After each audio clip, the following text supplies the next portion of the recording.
সকালে ঘর ঝাড়ু না দিয়ে ও রাতের বেলায় ঘর থেকে কাউকে কিছু দেওয়া যায় না, এবার ইসলাম কি বলে? সব ফতোয়া তো আপনারা দিয়ে দিলেন।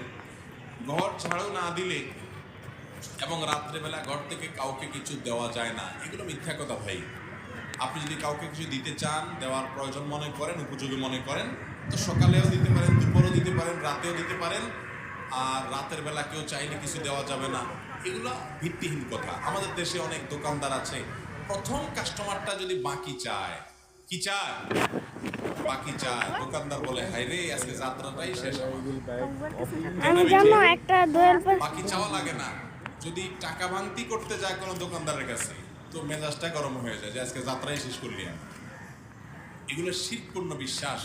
ইমানদারের সমস্ত ফালতু বিশ্বাসে বিশ্বাসী হবে না। প্রথম কাস্টমার বাকি আসলে তাকে বাকি দিলে বা টাকা ভাঙতি দিলে আমার আর সারাদিন ভালো ব্যবসা হবে না, এগুলো শিরকপূর্ণ